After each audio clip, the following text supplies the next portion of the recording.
What did you give me?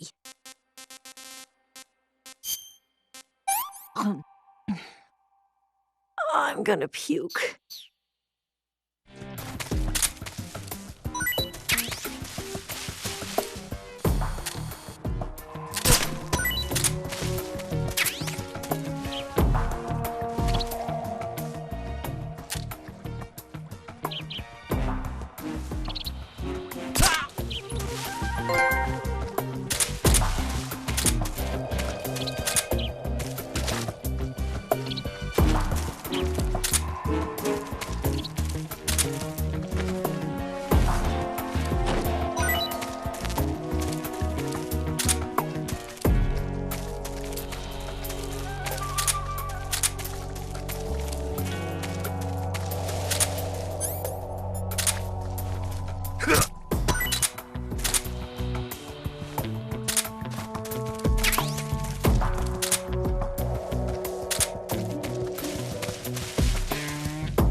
Hmm.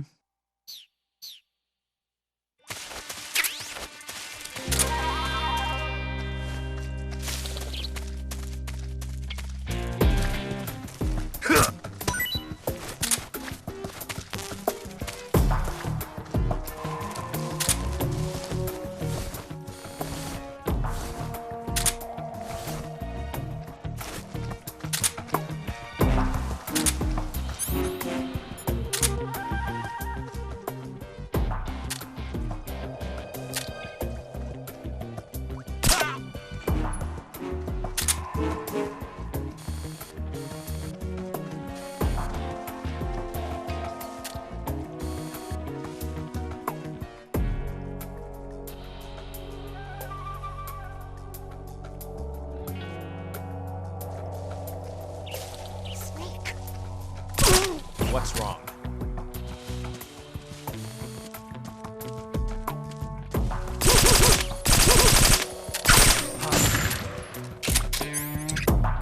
The enemy!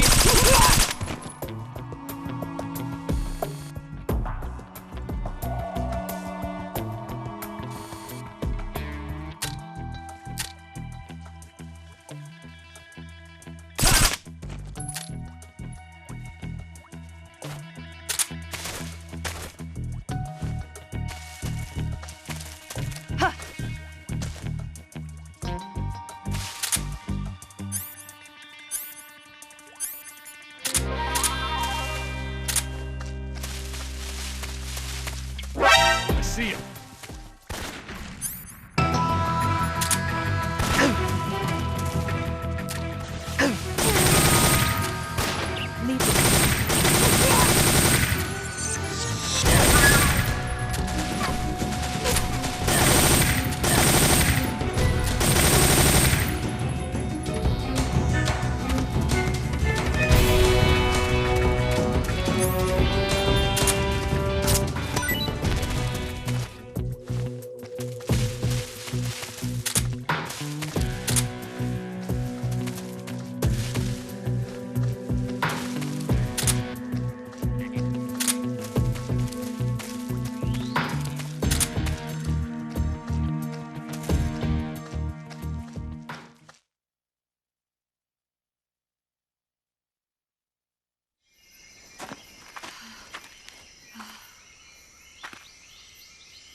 Come on, Snake.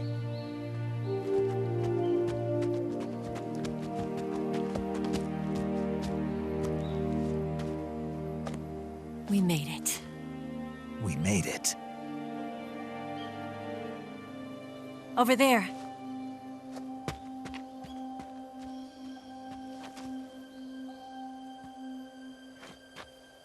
It's the boss, isn't it? I'll go get the wig ready to take off. Right. I'll leave you two alone.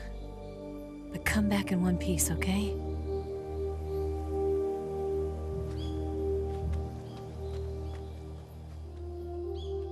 Promise me!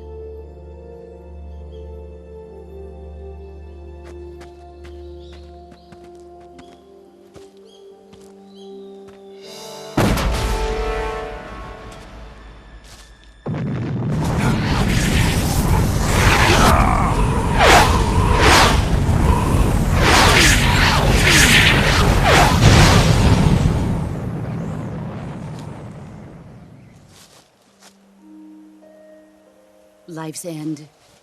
Isn't it beautiful? It's almost tragic. When life ends, it gives off a final lingering aroma. Light is but a farewell gift from the darkness to those on their way to die. I've been waiting, Snake, for a long time. Waiting for your birth, your growth, and the finality of today. Boss.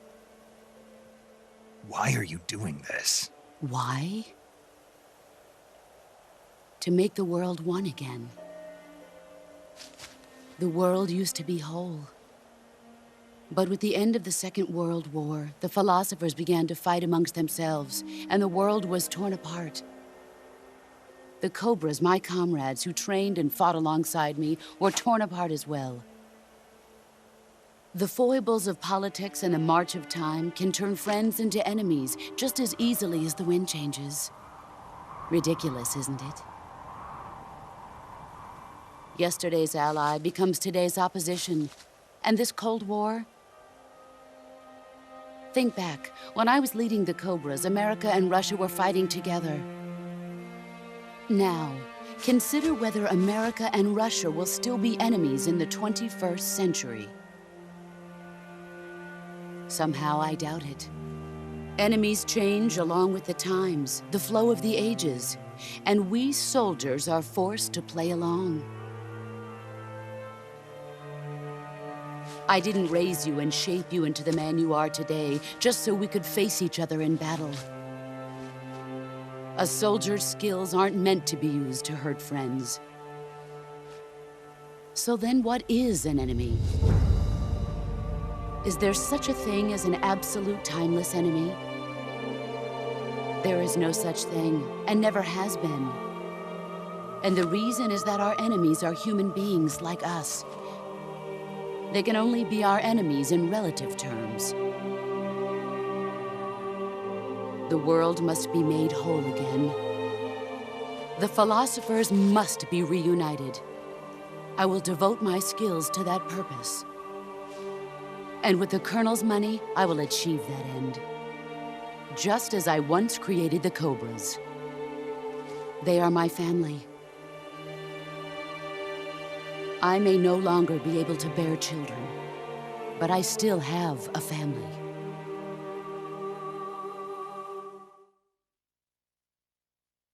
It was November 1st, 1951. I was in the Nevada desert participating in atomic testing. The name Nevada is derived from Spanish, covered in snow, white as snow.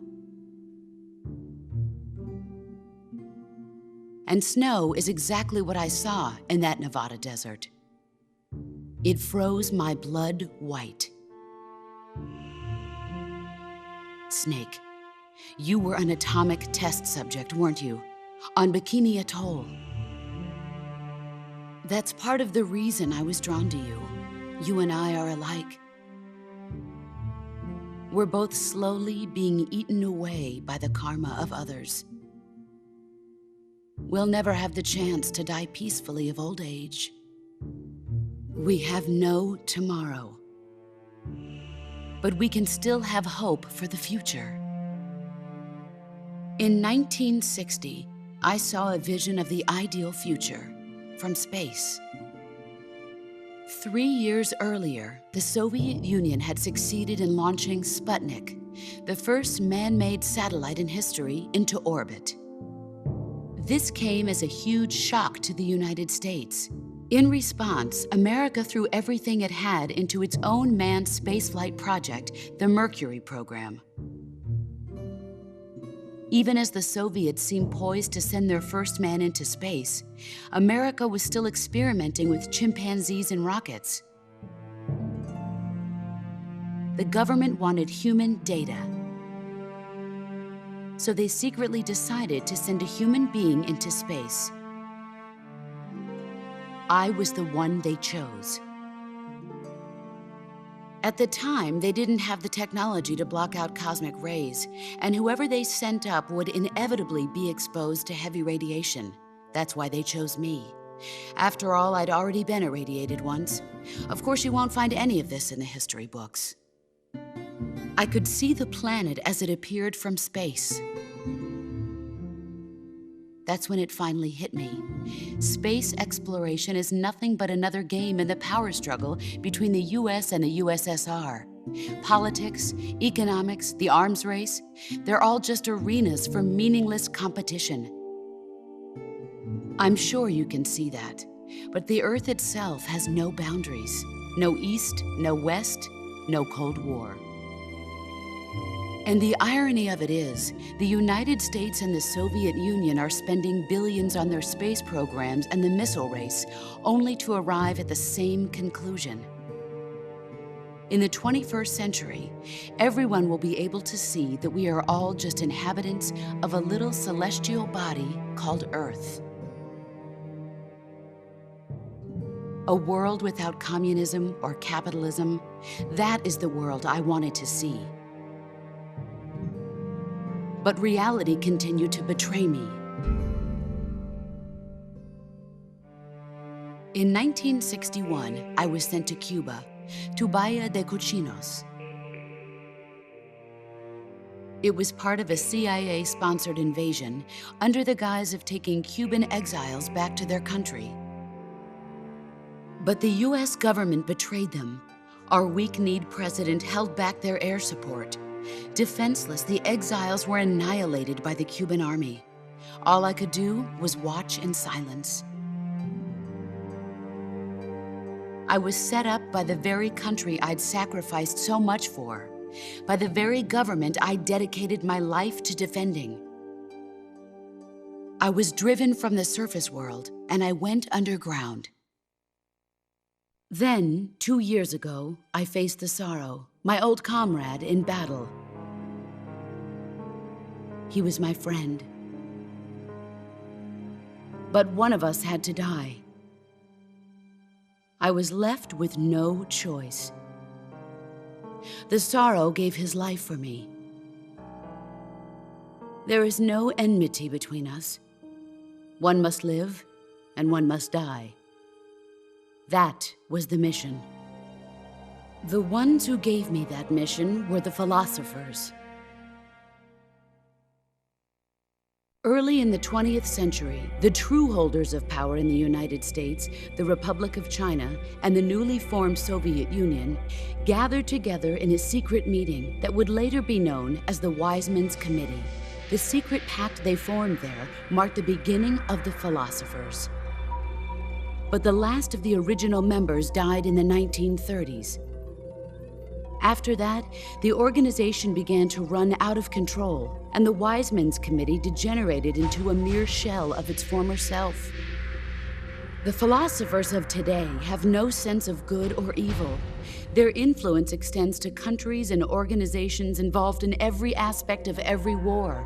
They have become war itself. That's how they operate. The sacrifices of war cause a shift in the times. This shift leads to renewed conflict, and in turn triggers the next war. Like a nuclear chain reaction, each conflict sparks countless others, forming an endless spiral that will continue on for eternity. Do you understand what I'm saying, Snake? By consuming me and you, the philosophers intend to keep that cycle going forever. It was my father who explained all of this to me. He was one of them. You see, I am the last remaining child of the philosophers. But after he revealed the truth, my father was killed by that same shapeless, formless organization. And my father isn't the only thing the philosophers have taken from me. In June of 1944, the Cobras and I took part in the landing at Normandy. We'd been given a top-secret mission to locate and destroy enemy V2 rocket installations. I was pregnant at the time. The sorrow was the father. I gave birth on the field of battle.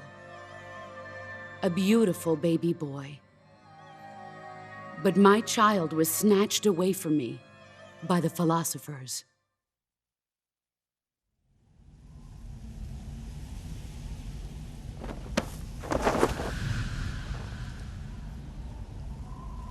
Look at this scar. This is proof that I was once a mother. I gave up my body and my child for my country. There is nothing left inside me now. Nothing at all. No hatred, not even regret. And yet sometimes at night, I can still feel the pain creeping up inside me, slithering through my body like a snake.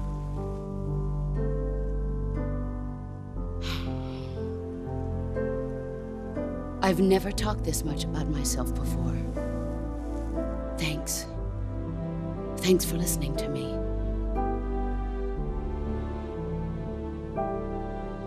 I feel content. Snake, commence the operation. I raised you. I loved you. I've given you weapons, taught you techniques, endowed you with knowledge. There is nothing more for me to give you. All that's left for you to take is my life, by your own hand. One must die, and one must live. No victory, no defeat. The survivor will carry on the fight. It is our destiny. The one who survives will inherit the title of boss. And the one who inherits the title of boss will face an existence of endless battle. I'll give you 10 minutes. In 10 minutes, MiGs will come and bomb the hell out of this place. If you can beat me in less than 10 minutes, you'll be able to escape in time. Let's make this the greatest 10 minutes of our lives, Jack. Boss. You're a soldier. Finish your mission. Prove your loyalty. Face me.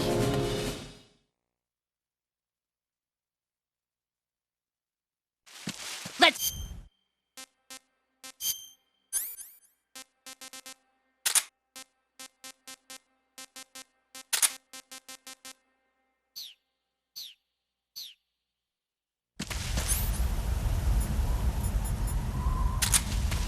You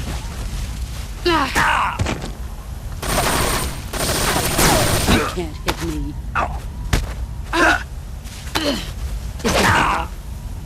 Pathetic. Run quick.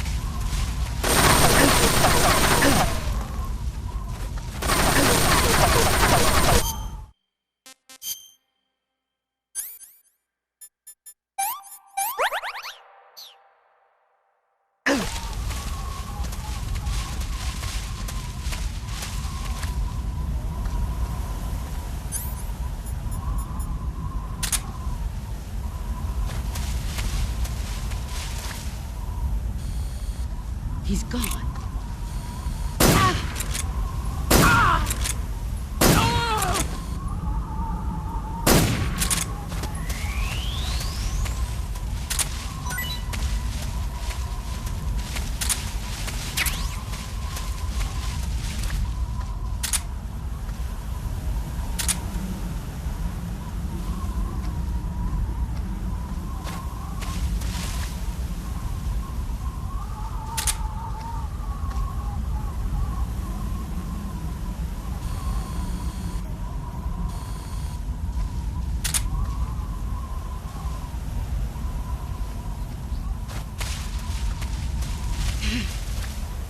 There you are.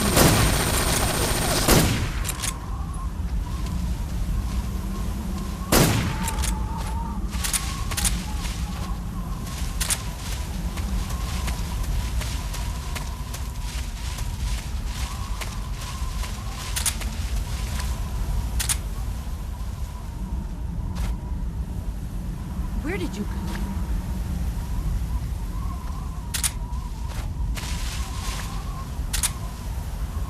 Where are you?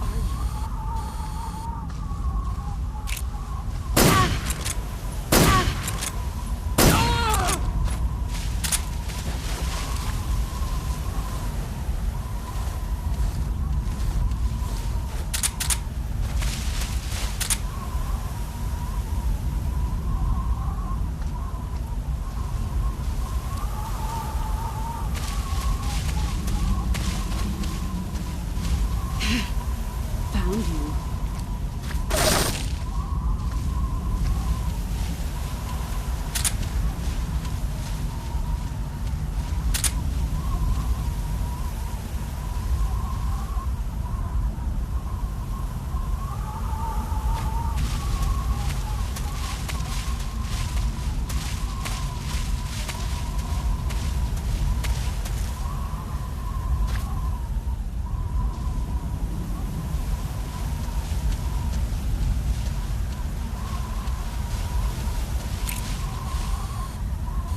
Where are you hiding?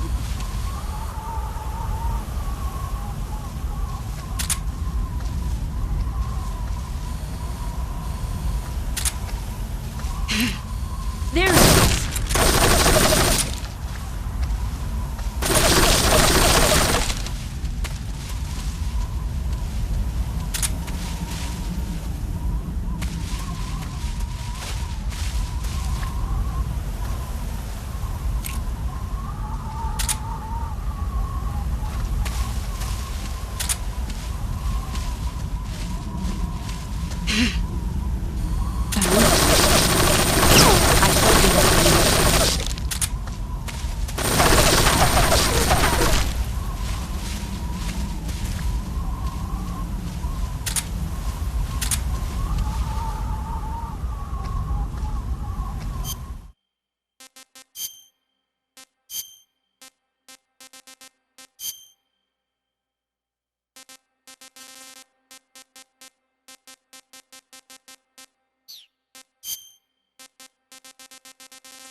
Where are you?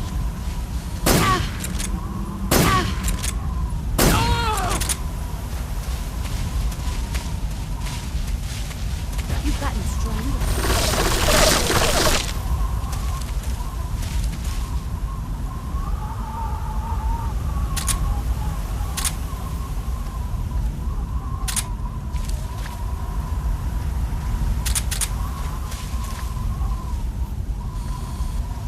5 more minutes. Where are you hiding?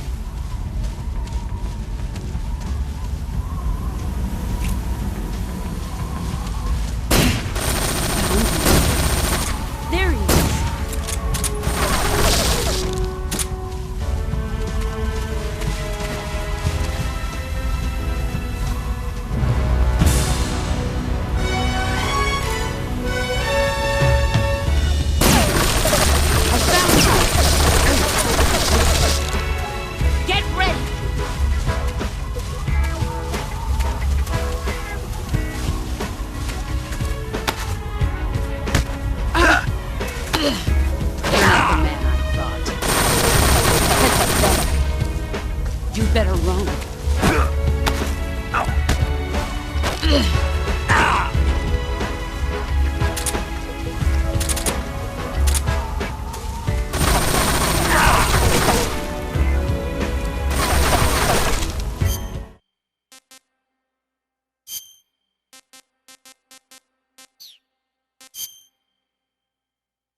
You're made of.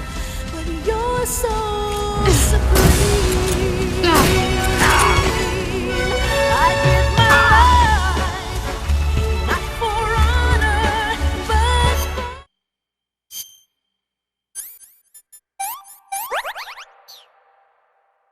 for you. Brace yourself. In my time, there'll be no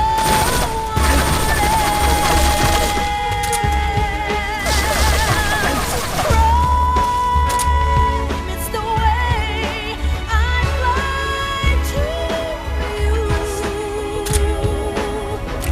I'm still in a tree, snake eater. Someday you go through the rain, and someday you'll feel.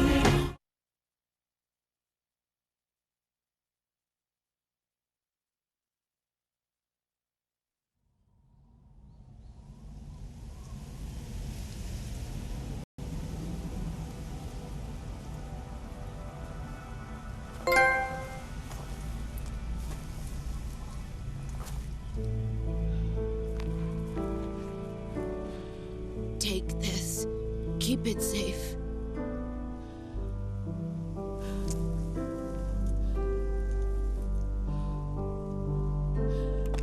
It's our only hope.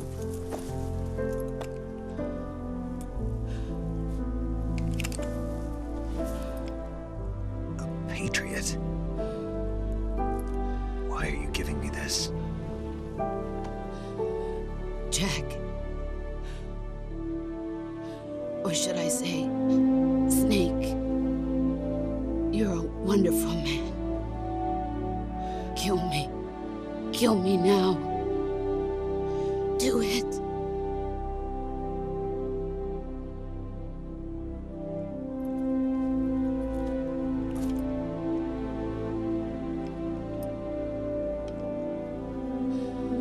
There's only room for one boss and one snake.